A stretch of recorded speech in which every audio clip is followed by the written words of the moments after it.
বিসমিল্লাহির রহমানির রহিম। সম্মানিত প্রিয় বিনিয়োগকারী ভাই বোনেরা, আসসালামু আলাইকুম। শুভ সন্ধ্যা। আজ 17ই অক্টোবর, রোজ শুক্রবার, পবিত্র জুমার দিন। আজকে আপনাদের অনুরোধের কয়েকটি স্টক নিয়ে আমরা সংক্ষিপ্ত পরিসরে আলোচনা করার জন্য হাজির হয়েছি। আশা করি আপনারা সকলেই শারীরিকভাবে সুস্থ আছেন এবং ভালো আছেন। বিশেষ করে যারা প্রথমবারের মতো আমার চ্যানেলে নতুন আমাকে শুনছেন, তাদের কাছে বিনীত অনুরোধ থাকবে অবশ্যই আমার চ্যানেলটি সাবস্ক্রাইব করবেন এবং আপনাদের যদি কোনো অনুরোধের স্টক থাকে সেটি অবশ্যই কমেন্ট সেকশনে লিখে আমাকে জানালে আমি পরবর্তী আলোচনায় আপনাদের স্টক নিয়ে কথা বলবো। আমার এই চ্যানেলে মূলত আমরা আপনাদের যে জিজ্ঞাসা থাকে স্টক সম্পর্কে, সেই স্টক নিয়ে আমরা মূলত কথা বলি। আমার হোয়াটসঅ্যাপ গ্রুপ মেম্বাররা থাকেন যারা ব্যক্তিগতভাবে হোয়াটসঅ্যাপে সংযুক্ত রয়েছেন, অনারিয়ামের মাধ্যমে যারা আমার কাছ থেকে ওয়াচলিস্ট নিয়ে সংযুক্ত রয়েছেন। এছাড়াও আমরা বিভিন্নভাবে আপনাদের যে জিজ্ঞাসাগুলো থাকে স্টক সম্পর্কে, সেই জিজ্ঞাসা থেকে মূলত আমরা আলোচনাটা করি। তো আশা করি আপনারা সকলেই কমেন্ট সেকশন আপনাদের যদি কোনো স্টক সম্পর্কে জিজ্ঞাসা থাকে আপনারা অবশ্যই করবেন। আমরা সেখান থেকে বাছাই করে আপনাদের আলোচনা করার চেষ্টা করব স্টক নিয়ে। এবং আমি সবাইকে বলবো যারা নতুন তারা অবশ্যই আমার চ্যানেলটি সাবস্ক্রাইব করবেন এবং আজকের আলোচনাটি শুরু থেকে শেষ পর্যন্ত দেখার চেষ্টা করবেন। আমরা প্রথমেই আপনাদের সাথে খান ব্রাদার্স এই স্টকটি নিয়ে কথা বলবো। আমার কাছে এই স্টকটির সামনে ডিভিডেন্ড কেন্দ্র করে যে ধরনের প্রাইস ডাউন ট্রেন্ডে এসেছে, সেই জায়গা থেকে আমার কাছে খান ব্রাদার্সকে মনে হচ্ছে যেন সামনের দিনে আরো ভালো মুভমেন্টে চলে আসবে, কারণ অনেক প্রাইস ডাউন ট্রেন্ড হয়েছে আপনারা দেখেছেন। তো আমরা এখন একটু খান ব্রাদার্স নিয়ে আপনাদের সাথে কথা বলতে চাই। আশা করি আপনারা সেটি ধৈর্য সহকারে শুনবেন। আমরা খান ব্রাদার্সের 52 সপ্তাহের হাই দেখেছিলাম। এটার ইতিহাস তো আমরা সকলেই জানি, কোথা থেকে কোন জায়গায় স্টকটি গিয়েছে এবং সেখান থেকে আবারও ডাউন ট্রেন্ডে গিয়ে আবারও সে মুভমেন্টে যাওয়ার চেষ্টা করছিল, বাট মার্কেট পজিটিভ না হয় সে মুভমেন্টটাকে অব্যাহত রাখতে পারেনি। তো এই জায়গাটাতে খান ব্রাদার্সের আপনারা দেখেছেন যে হিউজ পরিমাণে একটা কারেকশন হয়েছে এবং আরএসআই যখন 80 ছিল তখন এই স্টকটির প্রাইস ছিল 163-64 টাকার এই লেভেলে, এবং পরবর্তীতে কিন্তু স্টকটি ডাউন ট্রেন্ডে চলে আসে এবং এখন পর্যন্ত সেই ডাউন ট্রেন্ডের যে ধারা সেটি অব্যাহত রেখেছে। আমরা এই জায়গাতে অনেকেই খান ব্রাদার্স নিয়ে প্রশ্ন করেছেন যে খান ব্রাদার্স কি আসলে ডাউন ট্রেন্ডে যাবে কিনা আরো, এবং এখান থেকে মুভমেন্টে আসবে কিনা সেই সম্পর্কে আপনারা আমার কাছে জিজ্ঞাসা করেছেন। আমি সেটি আপনাদেরকে একটু বিস্তারিতভাবে ব্যাখ্যা করার চেষ্টা করছি। সেটি হচ্ছে খান ব্রাদার্স আমরা দেখেছি যে যখন সে ডাউন ট্রেন্ডে ছিল পূর্বে, তখন কিন্তু তার ইয়ারলি লো ছিল 105 টাকা। এই জায়গা থেকে কিন্তু সে মুভমেন্টে গিয়েছিল এবং সেখান থেকে ভালো প্রাইস অ্যাকশন করেছে। এবং এই জায়গাটা অনেকে আমার কাছে জিজ্ঞেস করেছিলেন যে স্টপ লস নেওয়ার ব্যাপারটাই আমার কাছে, যেটি আপনারা বারবার জিজ্ঞেস করেছিলেন। আমি আপনাদেরকে এটি বলেছিলাম যে স্টপ লস নেওয়াটা একটা অনেক দূরদর্শিতার ব্যাপার, এবং এইখানে স্টপ লস নিতে হলে যেহেতু আপনার লস নিয়ে বের হতে হবে, সেক্ষেত্রে আপনার মনস্তাত্ত্বিক যে শক্তি সেটা যদি ভালো না হয় তাহলে আপনি বের হতে পারবেন না, কারণ তখন আপনার বিভিন্ন সময় মনে হবে যে অ্যাডজাস্টমেন্ট করি, বা ব্যবসার সময় মনে হবে যে মার্কেট ঘুরে গেলে স্টকটি ঘুরে যাবে। তো এটা খুব সাধারণ বিনিয়োগকারীদের মাথায় ঘুরপাক খায়, কারণ সচরাচর অনেকেই স্টপ লস নিতে পারে না। বাট স্টপ লসটা একটা ব্যবসায়ের পলিসি বলতে পারে এবং একটা জায়গা, গুরুত্বপূর্ণ জায়গা যেখান থেকে স্টপ লস নিতে পারলে মার্কেটে বিনিয়োগকারীদের জন্য অনেক ক্ষেত্রে, অধিকাংশ ক্ষেত্রে সুবিধাজনক অবস্থায় থাকা যায়। তো খান ব্রাদার্সের এখন স্টপ লস নেওয়ার মতো কোনো সুযোগ আমার কাছে আমি বলি এই মুহূর্তে নেই। কেন নেই? কারণ খান ব্রাদার্স 155 থেকে 148 এই লেভেলে হিউজ পরিমাণে খান ব্রাদার্স কিন্তু বাই হয়েছিল, আমরা দেখেছি পূর্বে।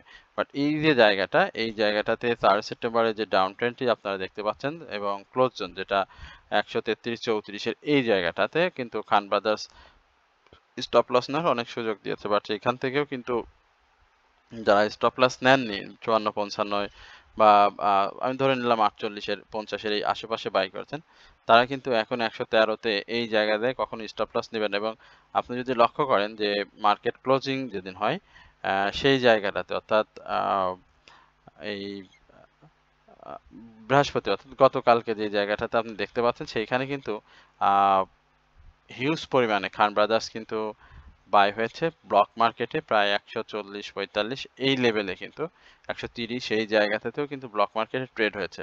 তো এই জিনিসটাও কিন্তু বিনিয়োগকারীদেরকে বুঝতে হবে যে এই জায়গাটা আসলে খান ব্রাদার্সের কি করতে চাচ্ছে, কারণ সে গত দিন একটু প্রাইস অ্যাকশনের চেষ্টা করেছিল, আমরা দেখেছিলাম 129 টাকা হাইও করেছিল, 40 পয়সা দিয়ে ডাউন ট্রেন্ডে গিয়ে ক্লোজ করছে। বাট এই 3 দিনের ভলিউম যেটি আপনারা দেখতে পাচ্ছেন, এই 3 দিনের ভলিউম কিন্তু সে বড় পরিসরে করেছে এবং এই জায়গা থেকে আমার কাছে মনে হয়েছে যে খান ব্রাদার্স একটা মুভমেন্টে আসবে এবং এই মুভমেন্টটা যদি সে প্রাথমিকভাবে দিতে পারে তাহলে কিন্তু 130 টাকার উপরে একটা ক্লোজ দেওয়ার চেষ্টা করবে প্রাথমিকভাবে। তো যারা এখন বাই করতে চাচ্ছেন আমি বলি বাই করে বাই করতে পারেন, বাট স্টপ লসটা 105 টাকার এই জায়গাটাকে ধরে আপনি বাই করেন। আশা করা যায় যে ইয়ারলি লো এটা এখানে স্টপটি যাবে না, বাট এখান থেকে সে মুভমেন্টে যাওয়ার চেষ্টা করবে। তো এই হচ্ছে মূলত খান ব্রাদার্স নিয়ে আমার যে কথা, সেটি অবশ্যই আপনারা এটা মাথায় রাখবেন যে আমার আলোচনা কাউকে বাই সেল করার করে না, মানে উৎসাহিত করে না। আমরা মূলত ক্যান্ডেল প্যাটার্ন এবং মার্কেটের স্টকগুলোর সম্ভাবনা নিয়ে আপনাদের সাথে আলোচনা করি। সুতরাং এটি আপনারা নিজস্ব চিন্তা চেতনা বিবেক কাজে লাগিয়ে শেয়ারগুলো বাই সেল করবেন। আমরা সংক্ষিপ্ত পরিসরে বিছাচারি নিয়ে একটু কথা বলতে চাই। বিছাচারির আমরা দেখতে পাচ্ছি যে এই জায়গাটাতে বিছাচারি হিউজ পরিমাণে ডাউন ট্রেন্ডে চলে গিয়েছে এবং বিছাচারি নিয়ে আমরা পূর্বের আমাদের প্রেডিকশন ছিল বা আমরা যেটি বলেছিলাম যে বিসিএসআর 48 টাকা এই জায়গাটাতে বিসিএসআর একটা সাপোর্ট পাবে। বাট দেখেন বিসিএসআর কিন্তু চেষ্টা করেছিল 49 টাকা বা 48 টাকা 60 পয়সা যখন সে যায় তারপরে সে চেষ্টা করেছিল এবং 49-50 সে কিন্তু হাই ক্রিয়েট করে বাট আর প্রাইসটাকে কিন্তু ধরে রাখতে পারেনি। কারণ এই জায়গাটাতে যে ক্লোজ করার জন্য যে ধরনের দরকার ছিল, আমি বলছিলাম যে 53 আশেপাশে ক্লোজ করতে হবে বা 53 এর উপরে যদি সবথেকে ভালো হয় ক্লোজ করতে, সেটা সে করতে পারেনি। তো এই জায়গাটাতে এখন বিচ হ্যাচারির নতুন করে এন্ট্রি নেওয়ার সুযোগ চলে এসেছে।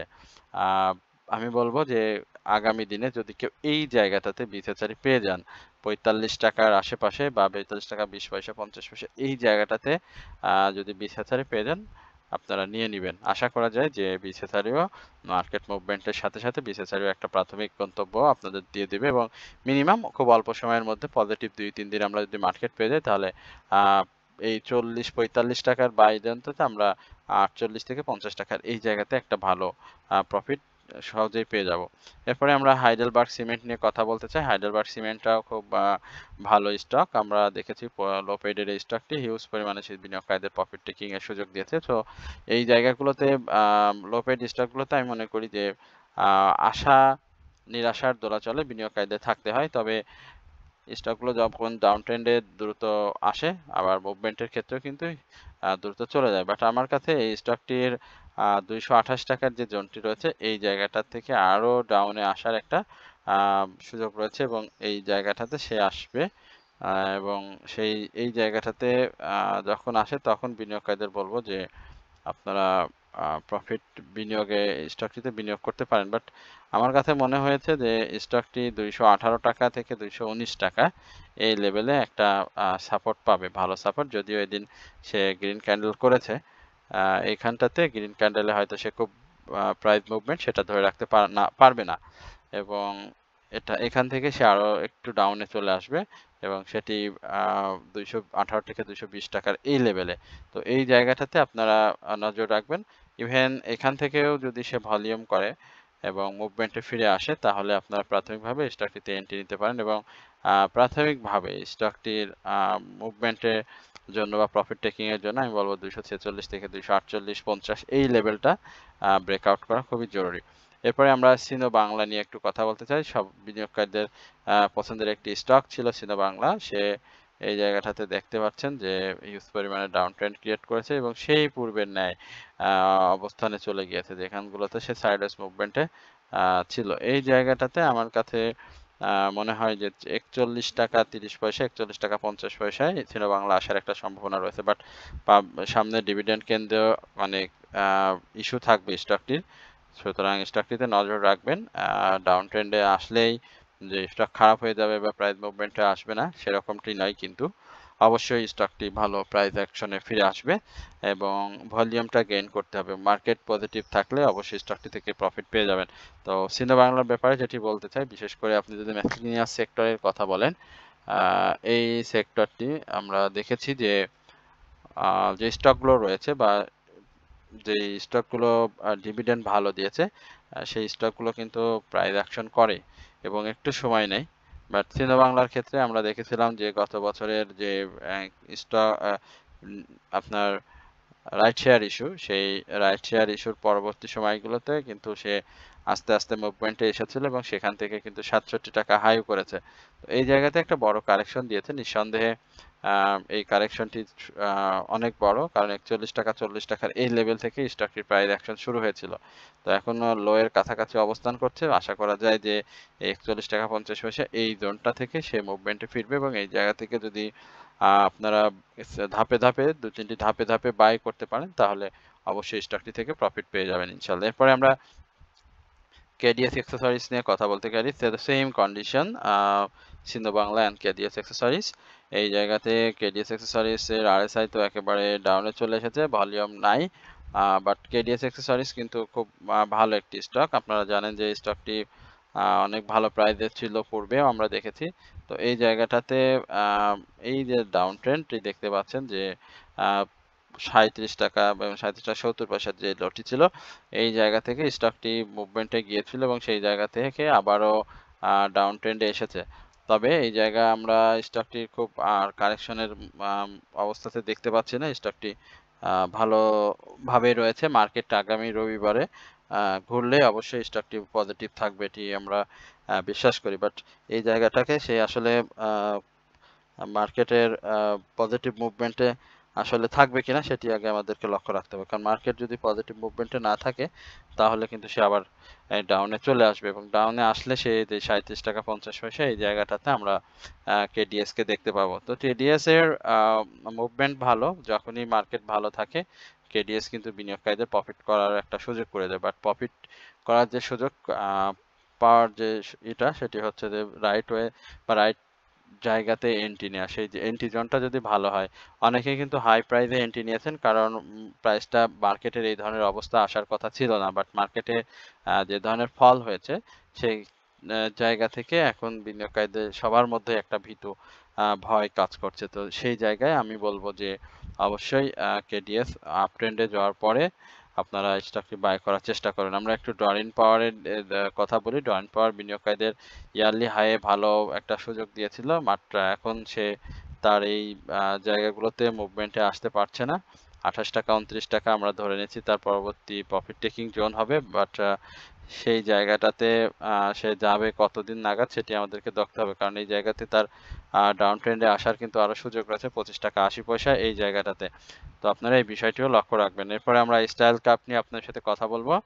লফেড খুব চমৎকার একটি স্টক। মার্কেট পরিস্থিতি খারাপ হওয়ার সাথে সাথে তারাও তাদের ব্যবসাটাকে গুটিয়ে নিয়েছে এই মুহূর্তে, অর্থাৎ পজিটিভ ভাবে তারা কিন্তু ফিরে আসতে পারছে না মার্কেটে, কারণ প্রাইস অ্যাকশন এই মুহূর্তে নাই। আমরা এই জায়গাটাতে গতদিনেও বলেছিলাম যে ৬৫ টাকার উপরে একটা মুভমেন্ট ডাউন ট্রেন্ড ক্লোজ দিতে হবে এবং সেই ক্লোজটা দেওয়ার পরে স্টকটি ধাপে ধাপে প্রাইস অ্যাকশনে ফিরবে এবং এই প্রাইস অ্যাকশনে ফিরতে হলে তাকে অবশ্যই বিভিন্ন বাধা, বিভিন্ন ভালো ভালো ক্লোজ দিতে হবে ভলিউম সহ, যেটি সে পূর্বে প্রাইস অ্যাকশনের ক্ষেত্রে করেছিল।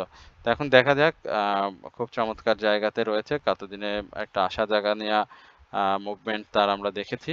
তো এই মুভমেন্টে সে যদি প্রাইস অ্যাকশন করতে পারে তাহলে সেটি খুবই ভালো হবে এবং বিনিয়োগকারীদের প্রফিট টেকিং এরও একটা সুযোগ হয়ে যাবে। এরপরে আমরা সেটি এর মধ্যে সেল সিগন্যাল রয়েছে, বাট হিস্টোগ্রামের বারটিও কিন্তু ধূসর হয়েছে। আমরা এখন পর্যন্ত যে স্টকগুলোর কথা আপনাদের সাথে আলোচনা করেছি, সেই প্রতিটি স্টকে কিন্তু অত্যন্ত সম্ভাবনাময় এবং বিনিয়োগকারীদের কিন্তু ভালো প্রফিট টেকিং এর সুযোগ করে দিতে যাচ্ছে মার্কেট ভালো স্থিতি স্বাভাবিক হওয়ার সাথে সাথে। আচ্ছা, আমরা আপনাদের এই আলোচনার এই পর্যায়ে একটু ইন্টারাপ্ট করার চেষ্টা করছি। সেটি হচ্ছে যে আমরা অনারিয়ামের মাধ্যমে আমরা আপনাদেরকে ওয়াচ লিস্ট প্রদান করি এবং অনারিয়ামটা খুবই সামান্য। এছাড়াও আপনাদেরকে ওই যে অনারিয়ামের মাধ্যমে ওয়াচ লিস্ট দেওয়া হয়, সেম একইভাবে ওই অনারিয়ামই প্রদানের মাধ্যমে আপনারা একসঙ্গে বেশ কয়েকটি সুবিধা বা বেশ কয়েকটি সুযোগ আপনাদের কাছ থেকে নিতে পারবেন। সেটি হচ্ছে পোর্টফোলিও ম্যানেজমেন্টের আপনার পোর্টফোলিওতে যে স্টকগুলো পূর্বে বাই করা রয়েছে সেগুলো বাই সেলে সহযোগিতা করা, একই সঙ্গে আপনাদের মার্কেট পরিস্থিতি বিবেচনায় আপনাদেরকে সহযোগিতা করা যে বাই করা যাবে কিনা কোনো স্টক, আপনি যদি পার্সোনালি কোনো স্টক বাই করতে চান সেটি, এবং আপনার অ্যাডজাস্টমেন্ট কোথায় করতে হয়, এই সকল বিষয়ে আপনাদেরকে 1 মাস মেয়াদি সহযোগিতা করা হয় সামান্য অনারিয়ামের মাধ্যমে, বিশেষ করে যারা 3টি স্টক আমাদের কাছ থেকে নিয়ে থাকেন। তো যারা আমাদের কাছ থেকে ওয়াচ লিস্ট নেবেন তারা অবশ্যই আমাদের কমেন্ট সেকশনে যে নাম্বারটি দেওয়া থাকবে সেই নাম্বারে আমার সঙ্গে যোগাযোগ করলে আমরা অবশ্যই আপনাদেরকে এই বিষয়টা অবগত করতে পারবো। আমি আপনাদের সুবিধার্থে নাম্বারটি বলে দিচ্ছি এবং একই সঙ্গে কমেন্ট সেকশনে নাম্বারটি দেওয়া থাকবে। নাম্বারটি হচ্ছে 01949141465, অর্থাৎ 01949141465। এই নাম্বারটিতে আমার হোয়াটসঅ্যাপ রয়েছে। আপনারা এখানে যোগাযোগ করলে আপনাদের আরো বিস্তারিত তথ্য আপনারা এখান থেকে নিতে পারবেন। তো আপনারা এই যে ওয়াচলিস্ট, সেটা মার্কেট ভালো থাকলে অবশ্যই আপনারা 1 মাসের মধ্যেই সেখান থেকে ভালো একটি প্রফিট করতে পারবেন এবং একই সঙ্গে আপনার পোর্টফোলিও ম্যানেজমেন্টের সার্বিক যে সহযোগিতা সেটিও আপনারা নিতে পারবেন। আশা করি আপনারা যারা আমার কাছ থেকে নিয়েছেন এবং যারা নিতে চান তারা অবশ্যই আমার সঙ্গে যোগাযোগ। আমরা জেনেক্সিল এর ব্যাপারটি একটু বলি। জেনেক্সিল এর মুভমেন্ট ভালো ছিল। এখানে জেনেক্সিল একটা কারেকশন জোনে পৌঁছে গিয়েছে এবং কারেকশন জোনটা অলরেডি শেষের পথে। হ্যাঁ, 25 টাকা 50 পয়সা। এর আগেও আমরা আপনাদেরকে বলেছিলাম এই জায়গাটায় মূলত জেনেক্সিল একটা ভালো সাপোর্ট, এবং এই সাপোর্টটা যদি সে ভেঙে ফেলে তাহলে কিন্তু 24 টাকার এই আশেপাশে কিন্তু জেনেক্সিল চলে আসবে। তো জেনেক্সিলের যে মুভমেন্ট ছিল সেটি সাধারণ ছিল। জেনেক্সিল তার ক্যাটাগরি চেঞ্জ করার পরে মুভমেন্টে এসেছে এবং আস্তে আস্তে সে আবারও মার্কেট লিডারে ফিরে যাবে, এটি আমরা জেনেক্সিল নিয়ে প্রত্যাশা করতে পারি। বাট জেনেক্সিল যাদের আছে তাদেরকে বলবো আপনাদেরকে আরেকটু ধৈর্য ধরতে হবে। আমরা রূপালী লাইফ সেক্টরের বেশ কয়েকটি স্টক নিয়ে আমরা কথা বলি। 5-6টি স্টকের মধ্যে রূপালী লাইফ অন্যতম ছিল। তো রূপালী লাইফটার কারেকশন জোনটা এইখান থেকে যদি আমি ধরে নিই শেষ, তাহলে সেটিও আমার ভুল হবে না। বাট আমার কাছে যেটি মনে হয়েছে যে এই জায়গাটাতে, অর্থাৎ 100 থেকে 103 এই জায়গাটাতে সে ভালো একটা কারেকশন জোন তৈরি করবে এবং এই কারেকশন জোনটা ভালো হবে এবং এখান থেকে সে ঘুরে যাবে প্রথম প্রফিট টেকিং এর জন্য বিনিয়োগকারীদের। বাট যদি সে ঘুরতে না পারে তাহলে কিন্তু সে 98 টাকা এই লেভেলে চলে আসার সম্ভাবনা তৈরি করবে। সুতরাং এই জায়গাতে অবশ্যই আপনাদের নজর রাখতে হবে। আর যারা পূর্বে 113 টাকা বা 112 টাকা এই লেভেলে যারা বাই করেছেন তাদের আমি বলবো যে 103 টাকা এই জায়গাটা দেখেন। যদি না ঘোরে তাহলে আপনাদেরকে অ্যাডজাস্টমেন্ট করতে হবে। আর যদি স্টপ লস নিতে চান তাহলে সেটি আরো পূর্বে নেওয়ার দরকার ছিল। সেটি 113 টাকা থেকে 108 টাকার এই লেভেলে আপনার স্টপ লসটা নেওয়া সবথেকে ভালো হতো। তাহলে আপনি আবারও এই 98 থেকে 103 এই জায়গাটাতে এন্ট্রি নেওয়ার সুযোগ পেয়ে যেতেন।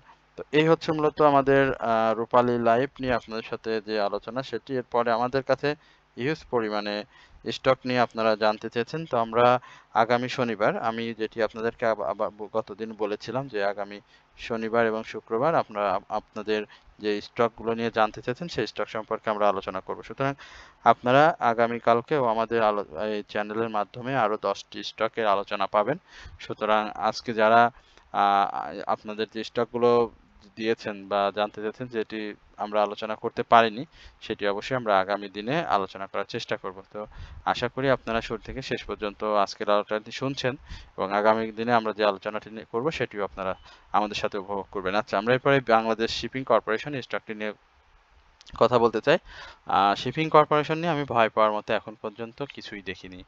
এই এই স্টকটি এখন পর্যন্ত খুব মেজর যে সাপোর্ট যেটি এই জায়গাটাতে, আপনি যদি 103 টাকা থেকে 102 টাকা 70 পয়সা এই জায়গাটাতে স্টকটি আসতে দেখেন এবং এই জায়গা থেকে যদি স্টকটি ঘুরে যায় তাহলে খুবই ভালো হবে। এবং প্রাথমিকভাবে আমরা স্টকটির 112 টাকার যে জোনটি বারবার বলে আসছিলাম প্রফিট টেকিং জোন, তখন সেটি তৈরি হয়ে যাবে। আর যদি সেটা ভেঙে ফেলে 103 টাকা বা 102 টাকার 70 পয়সার যে সাপোর্ট সেটি ভেঙে ফেলে আমরা 98 টাকার আশেপাশে স্টকটিকে দেখতে পারবো। বাট যেহেতু মার্কেট একটা দীর্ঘ ডাউন ট্রেন্ডে আমরা মাসের শুরু থেকেই পেয়েছি এই চলতি মাসে, এবং আমরা আগামী সপ্তাহে হয়তো মার্কেটটাকে একটু পজিটিভ ধারায় আমরা পেয়ে যাব, কারণ অক্টোবরের শেষে আবার আমাদের মার্কেটে একটা ক্লোজিং এর চাপ থাকবে। সুতরাং এই সময়ে যারা খুব সংক্ষিপ্ত সময়ে ছোট পরিসরে প্রফিট নিতে চান তাদের জন্য আমি মনে করি যে বিএসসি 103 টাকা থেকে 98 টাকার এন্ট্রি জোনটা খারাপ হবে না, এবং এইখান থেকে যে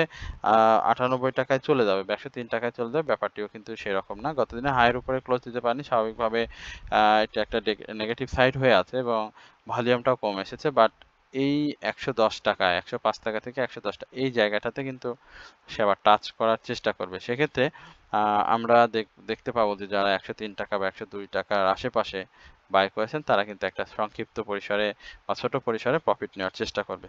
তো এই হচ্ছে মূলত স্টক অ্যানালাইসিসের আজকে স্টকগুলো নিয়ে যে অ্যানালাইসিস সেটি আপনাদের সামনে তুলে ধরা হলো। আশা করি আপনারা সকলেই ধৈর্য সহকারে আজকের এই আলোচনাটি শুনেছেন, এবং সবার কাছে বিনীত অনুরোধ থাকবে অবশ্যই আমার চ্যানেলটি সাবস্ক্রাইব করবেন, এবং আপনাদের যদি কোনো স্টক সম্পর্কে জিজ্ঞাসা থাকে সেটি অবশ্যই কমেন্ট সেকশন এবং আমাকে ব্যক্তিগতভাবে হোয়াটসঅ্যাপে নক করে আপনারা জানাতে পারেন।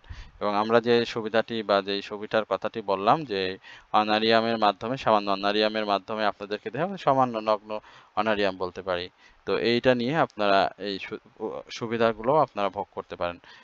তো আশা করি আপনারা সকলেই এই বিষয়ে একটু চেষ্টা করবেন জানার জন্য। তো সকলে ভালো থাকবেন, সুস্থ থাকবেন এই প্রত্যাশায় আজকের আলোচনা এখানে শেষ করছি। আসসালামু আলাইকুম ওয়া রাহমাতুল্লাহি ওয়া বারাকাতুহু।